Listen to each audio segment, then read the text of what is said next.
அனைவருக்கும் வணக்கம். Welcome to TNPSC USRB preparation. இந்த வீடியோவில் பார்த்திங்க அப்படின்னா நம்ம வந்து பகுதின்னு சொல்லக்கூடிய தமிழ் அறிஞர்களும் தமிழ் தொண்டும் அதுலேருந்து ஒரு முக்கியமான ஒரு ஆளை தான் பார்க்க போகிறோம். யாருன்னு பார்த்திங்க அப்படின்னா சுந்தர ராமசாமி.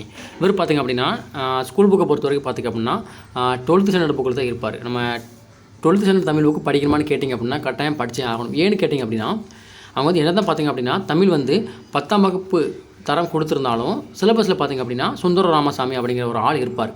ஸோ அவர் ஸ்கூல் புக்கில் இல்லைனாலும், அதாவது 10ஆம் வகுப்பு வரை உள்ள ஸ்கூல் புக்கில் இல்லைனாலும் 12ஆம் வகுப்பு ஸ்கூல் புக்கில் இருக்கார். அதனால் பார்த்திங்க நீங்கள் வந்து 11th 12th school book Tamil book படித்தே ஆகணும். ஓகேங்களா? ஸோ உங்களை அதை எளிமையாக்க பார்த்திங்க அப்படின்னா நம்ம வந்து ஹேண்ட் ரைட்டிங் நோட்ஸ் பார்த்திங்க அப்படின்னா கொடுத்துட்ருக்குறோம்.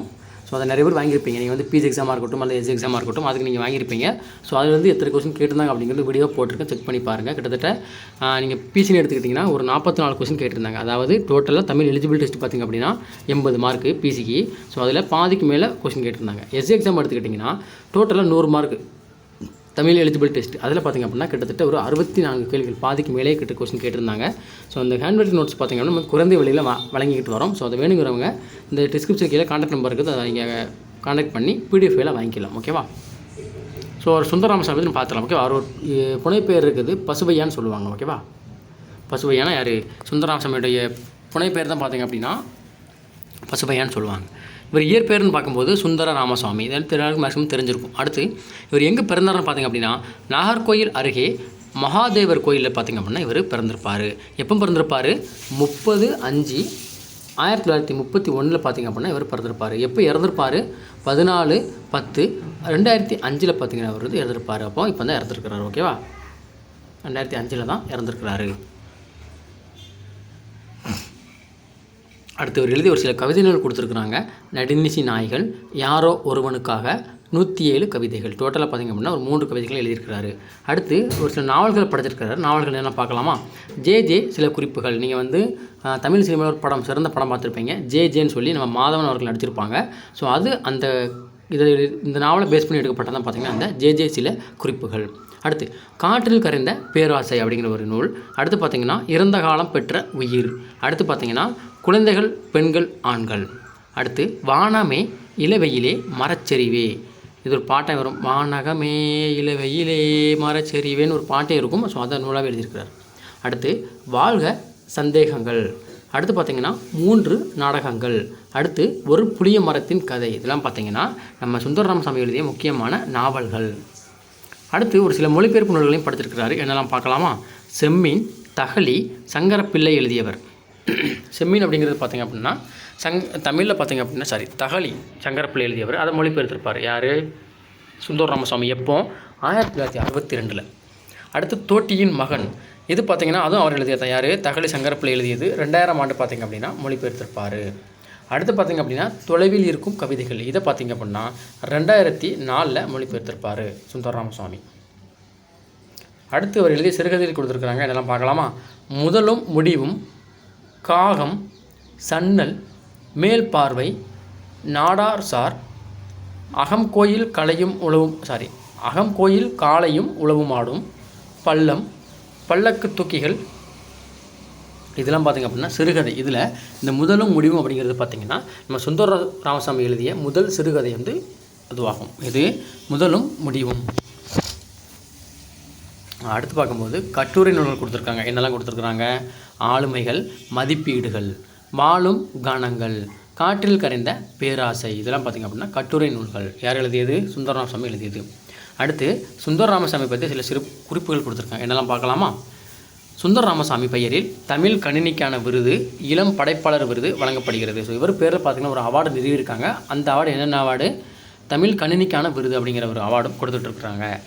அடுத்து மார்க்சிய தத்துவங்களால் ஈர்க்கப்பட்டவர் ஆக இருந்து தொமுசி ஆசிரியராக இருந்து சாந்தி என்னும் பத்திரிகையில் எழுத தொடங்கினார். இது என்ன சரியாக தெரியல, தொமுசின்னு என்ன தெரியல. ஓகேவா?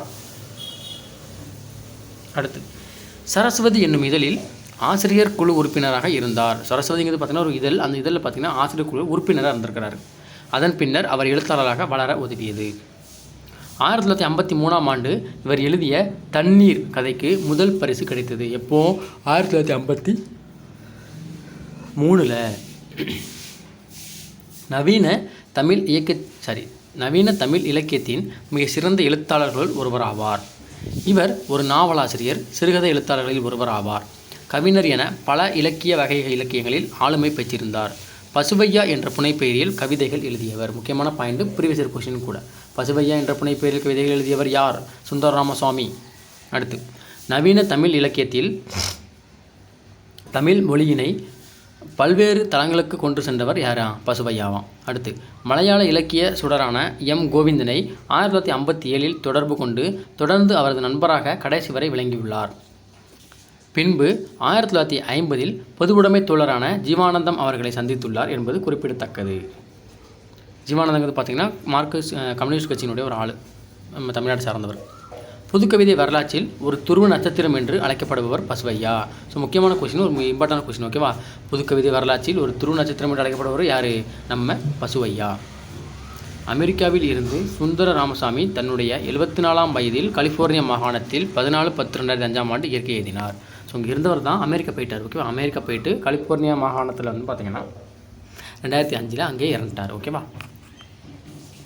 இது பார்த்திங்க அப்படின்னா பசுவையா பெற்ற விருதுகள் கொடுத்துருக்காங்க. இதெல்லாம் பார்க்கலாமா? ஜே சில குறிப்புகள் என்னும் நூலானது ஆற்றூர் ரவிவர்மா மலையாள மொழிபெயர்ப்பு. ஆற்றூர் ரவிவர்மா பார்த்திங்கன்னா இவர் மலையாள எழுத்தாளர். அவர் எழுதுனதான் பார்த்திங்கன்னா ஜே சில குறிப்புகள், அதை அவர் மொழிபெயர்த்திருப்பார்.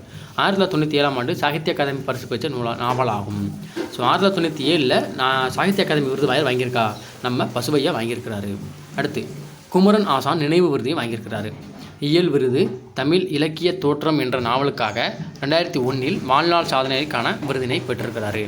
அடுத்து, கதா சூடாமணி விருது 2004 அவர் பெற்றிருக்கிறாரு. சுந்தர ராமசாமி பசுவையா அவர்கள் நினைவாக வழங்கப்படும் விருதுகள். ஸோ அவர் பேரில் வழங்கக்கூடிய விருதுகள் என்ன இருக்குன்னு சொல்லி பார்க்கலாம். தமிழ்நாடு அரசு கொடுக்குது. தமிழ் கனிமை மற்றும் தகவல் தொழில்நுட்ப துறைகளுக்கான பங்களிப்பினை கௌரவிக்கும் முகமாக சுந்தர ராமசாமி தமிழ் கனிமை விருது ஆண்டுதோறும் வழங்கப்படுகிறது. கனடாவின் தமிழ் இலக்கிய தோட்டம் அமைப்பினால் நிர்வகிக்கப்படும் இந்த விருது காலச்சோடு அறக்கட்டளையின் பண உதவியுடன் வழங்கப்படுகிறது. இலக்கிய தோட்டம் நடத்தும் வருடாந்திர இயல் விருது வழங்கும் விழாவில் விருதினை பெறுபவர்களுக்கு 1000 கனடிய டாலர்களும், ஸோ இந்த கனடா நாட்டக்கூடிய அந்த பண மதிப்பு $1000 கொடுக்குறாங்க, பட்டமும் வழங்கப்படும். விருதினை பெறுபவர் சுயேட்சையான பன்னாட்டு நடுவர் குழுவால் தேர்ந்தெடுக்கப்படுகிறார். நேதல் இலக்கிய அமைப்பு சுந்தரராமசாமி ஆண்டுதோறும் இளம் படைப்பாளி ஒருவருக்கு சுந்தரராமசாமி விருதும் $10,000 பரிசும் அளித்து வருகிறது. அடுத்து, காற்றில் கலந்த பேரரசு. இது பார்த்திங்க அப்படின்னா 12th ஸ்டாண்டர்ட் புக்கில் இருக்கக்கூடிய அந்த ஒரு பாடம். அந்த பாடத்தை வந்து கொஸ்டின் கொடுத்துருக்காங்க. காற்றில் கலந்த பேரரசு என்ற கட்டுரையை எழுதியவர் யார்? சுந்தர ராமசாமி. பசுவையா என்ற புனைப்பெயரில் கவிதைகள் எழுதியவர் யார்? சுந்தர ராமசாமி. சுந்தர ராமசாமி எந்த ஊரை சார்ந்தவர்? நாகர்கோவில், கன்னியாகுமரி மாவட்டம். ரத்னாபாயின் ஆங்கிலம், காகங்கள் உள்ளிட்ட பல சிறுகதைகளை எழுதியவர் யார்? சுந்தர ராமசாமி. இல்லை புக் பேக்கில் உள்ள கொஸ்டின்ஸ். ஒரு புளியமரத்தின் கதை, ஜே சில குறிப்புகள், குழந்தைகள், பெண்கள், ஆண்கள் ஆகிய புதினங்களை எழுதியவர் யார்? சுந்தர ராமசாமி. செம்மின், தொட்டியின் மகன் ஆகிய புதினங்களை மலையாளத்தில் இருந்து தமிழுக்கு மொழிபெயர்த்தவர் யார்? சுந்தர ராமசாமி. 1963 சுந்தர ராமசாமி எழுதிய ஜீவா பற்றிய சிறப்பு மலர் எந்த இதழில் வெளியானது? தாமரை இதழில் வெளியானது. ஜனப்பிரளயம் என்னும் வடமொழி சொல்லுக்கு உரிய தமிழ் சொல் எது? மக்கள் வெள்ளம். சொரிமுத்து என்பது டேஸ் இயற்பெயர்? ஜீவாவின் இயற்பெயர். ஸோ இதோட பார்த்திங்க அப்படின்னா நம்ம வந்து எனது சுந்தர ராமசாமி பற்றி முக்கியமான கேள்விகள்லாம் பார்த்தாச்சு. ஸோ வந்து ஒரு கொஸ்டின் கேட்கலாம். ஏன்னா ஒரு இடம் பார்த்திங்க அப்படின்னா பசுவையா என்ற பெயரிலேருந்து யார் எழுதான் சொல்லி கேட்டாங்க. ஸோ அந்த பொறுத்த வரைக்கும் இந்த திருப்பு கேட்க சான்சஸ் இருக்குது. ஸோ கொஞ்சம் நல்லா பார்த்துருப்போங்க வீடியோவை. இதுக்கான PDF வந்து நம்ம டெலிகிராம் சேனல் கொடுக்குறோம், மறக்காமல் ஜாயின் பண்ணிக்கோங்க. நிறைய பேர் வெளியே போயிருக்கீங்க, எதுக்குன்னு தெரியல. ஓகேவா? ஸோ நன்றி, வணக்கம். நம்ம சேனலை மறக்காமல் சப்ஸ்கிரைப் பண்ணிக்கோங்க. குரூப் 4 படிக்கிற உங்களுடைய ஃப்ரெண்டுக்கு இந்த வீடியோ மேலே ஷேர் பண்ணி விடுங்க. குரூப் 4 மட்டும் இல்லை, குரூப் 2க்கும் பார்த்திங்கன்னா உங்களுக்கு தமிழ் சேம் தான். அதனால் இந்த குரூப் 2க்குமே பார்த்திங்கன்னா யூஸ்ஃபுல்லாக இருக்கும். அடுத்த வகுப்பில் பார்த்திங்கன்னா நம்ம வந்து என்னது மீனாட்சி அப்படிங்கிறத பற்றி நம்ம டீட்டெயிலாக பார்க்கலாம்.